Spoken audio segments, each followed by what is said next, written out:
Assalamualaikum warahmatullahi wabarakatuh. Halo, selamat pagi semuanya. Gimana kabarnya hari ini? Semoga baik-baik aja ya. Kembali lagi bersama saya di sini.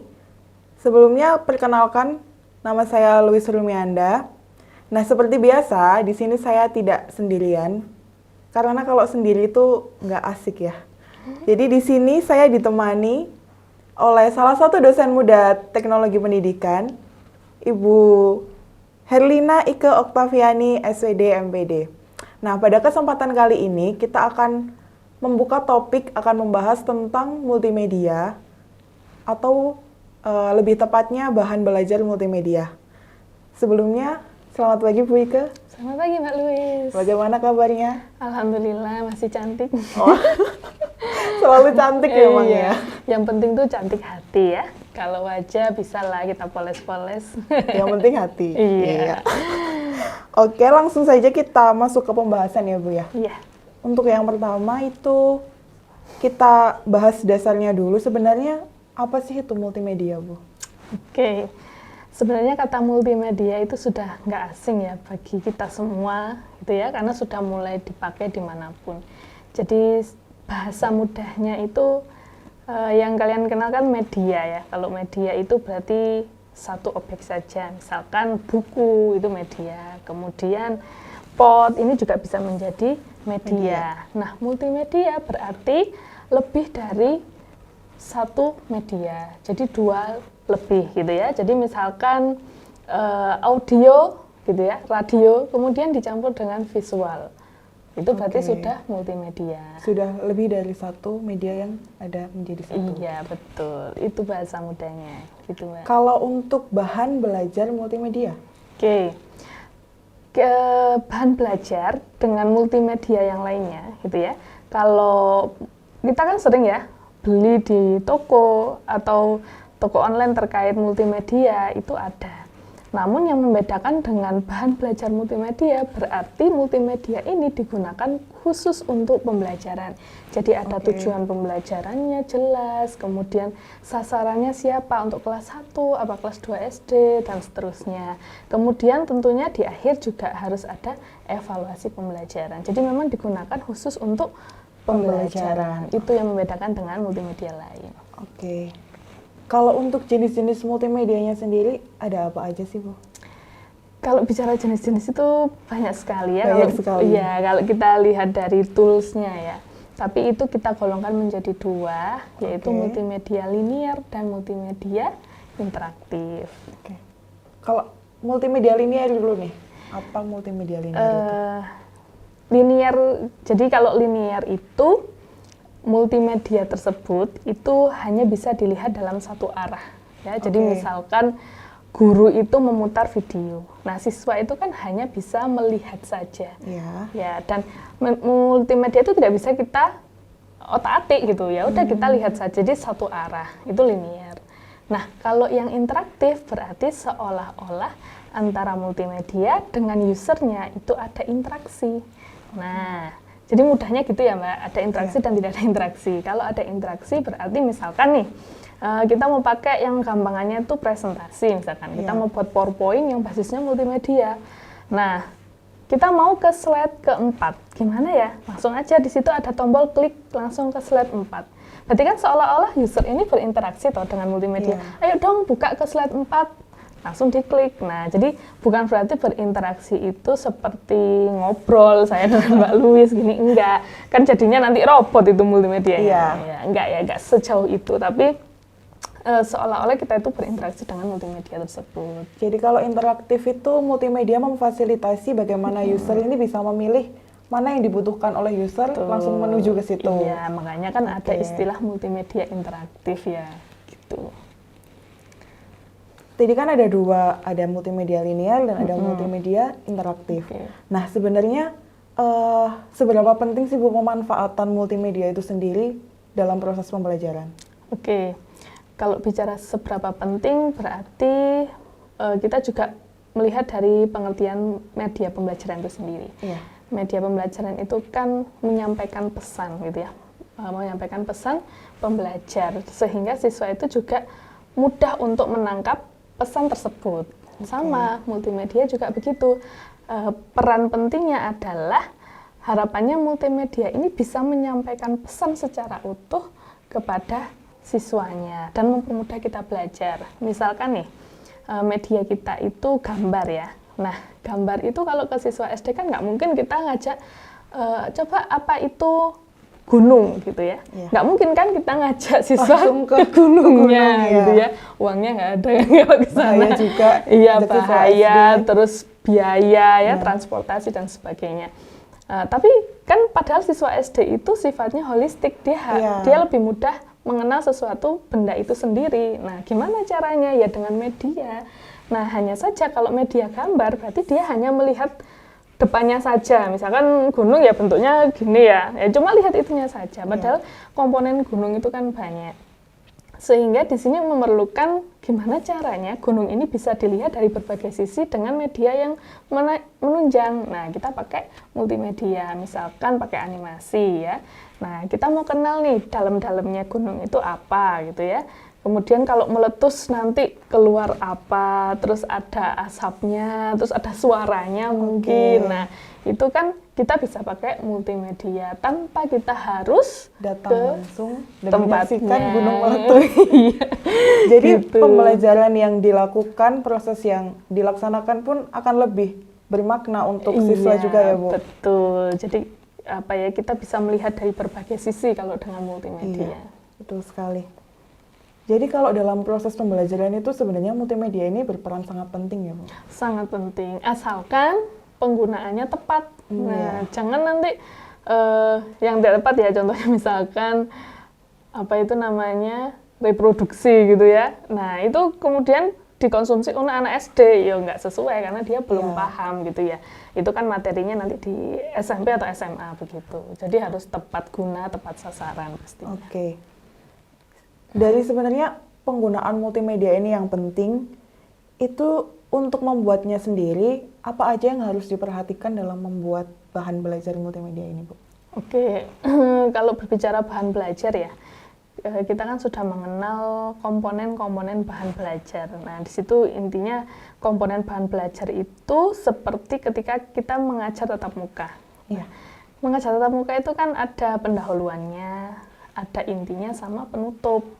Nah, sama di multimedia itu berarti dia harus ada pembukanya, pendahuluannya yang isinya itu ada peta konsep ya, tujuan pembelajaran, kemudian relevansi isi. Ini sebenarnya multimedianya isinya apa sih? Nah, kemudian intinya itu berarti isi dari pembelajarannya, kemudian penutup itu termasuk latihan soal, evaluasi, kesimpulan dan seterusnya. Nah, itulah makanya yang harus diperhatikan itu ya komponen-komponen bahan belajarnya. Yang harus juga terkandung dalam multimedia itu. Itu yang membedakan dengan multimedia lainnya. Kalau dari sisi multimedianya sendiri, apakah ada sesuatu yang harus kita perhatikan dalam membuat sebuah multimedia? Ya, pastinya kita harus paham prinsip multimedia. Nah, yang sebenarnya banyak prinsip dari beberapa ahli, tapi yang paling terkenal kalau kalian cari di Google itu prinsip multimedia, itu pasti yang banyak adalah prinsip Meyer. Prinsip dari Meyer. Iya, coba nanti dicari ya prinsip Meyer, di situ ada 10 prinsip ya. Nah, namun saya hanya mencontohkan beberapa. Contohnya itu misalkan prinsip multimedia. Nah, itu prinsip yang pertama. Itu adalah orang belajar itu lebih mudah ketika ada kata-kata dan gambar. Jadi misalkan nih, kita buat video, tapi kita hanya ngomong tanpa ada medianya tuh kayak apa, dan seterusnya, tanpa ada gambarnya. Itu juga akan bosan kalau monoton dari awal sampai akhir. Tapi beda lagi kalau multimedia tersebut, ketika saya ngomong buku, muncul gambar buku. Ketika ada kata-kata pensil, ada gambar pensilnya. Gitu. Jadi, prinsip multimedia yang pertama itu jika ada kata-kata maka juga harus ada gambarnya. Kemudian ada juga prinsip kesinambungan waktu. Jadi sebaiknya kata pensil dan gambar pensil tadi dilakukan dalam satu waktu yang sama. Muncul bersamaan. Jadi jangan pensil tok muncul kemudian nanti baru disusul pensil. Karena gimana, siswa itu kan lagi enak-enaknya nih lihat multimedianya pensil. Nah, setelah dia membayangkan pensil sesuai dengan imajinasinya, baru muncullah gambar pensil. Jadi kayaknya terlambat gitu kalau siswa berpikir gitu. Tapi kalau pensil dan gambar, otomatis dia langsung berpikir satu, oh ini loh pensil, oh ini loh buku, kayak gitu. Ada juga prinsip sinyalisasi. Nah, ini juga penting. Jadi misalkan dalam multimedia itu ada beberapa teks gitu ya. Nah, teks itu kan siswa juga kadang kalau membaca ada yang cepat, ada yang lama. Sehingga perlu ada kata kunci yang diberi sinyal. Maksudnya sinyal itu highlight, mungkin kasih warna yang berbeda, kasih berbeda dengan tulisan yang lain. Sehingga siswa tahu, oh itu loh kunci dari isi paragraf itu.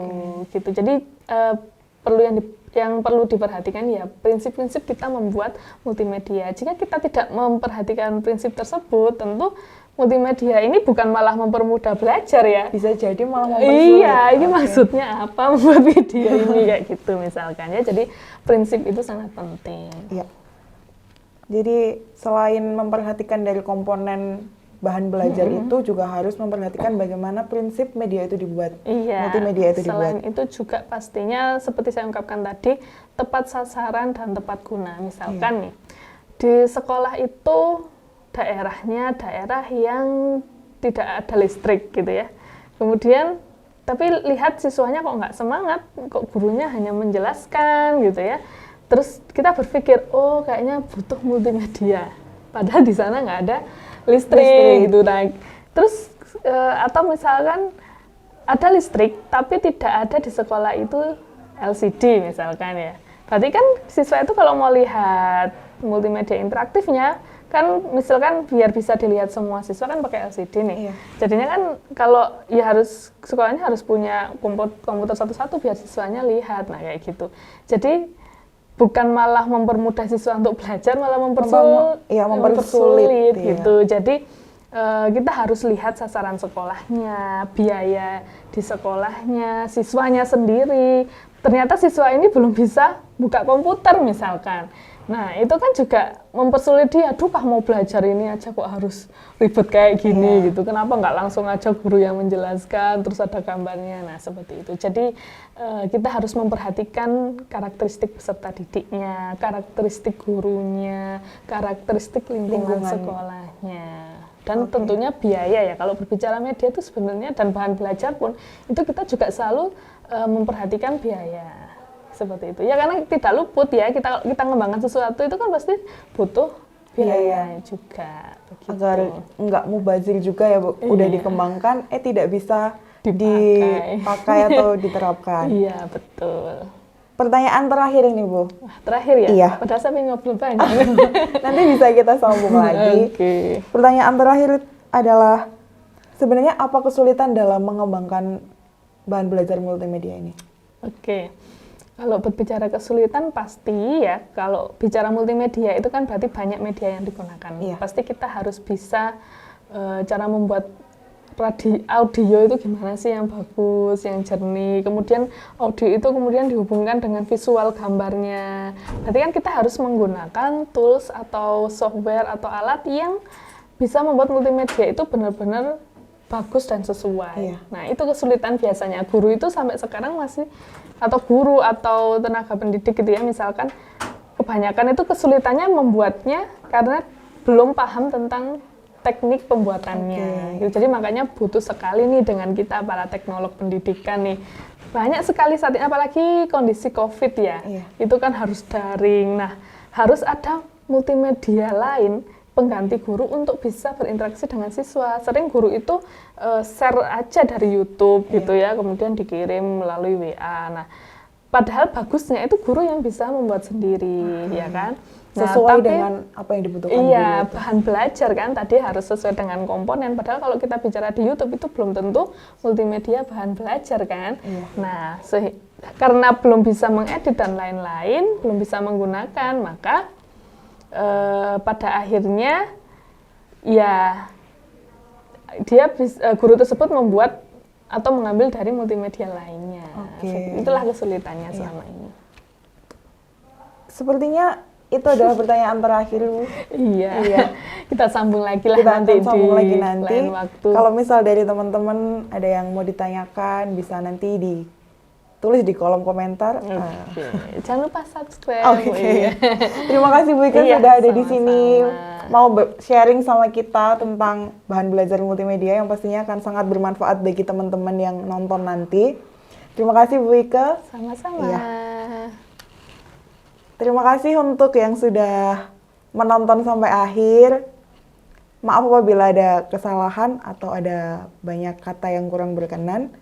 Jangan lupa yang tadi komen dan subscribe juga. Terima kasih. Wassalamualaikum warahmatullahi wabarakatuh. Waalaikumsalam warahmatullahi wabarakatuh.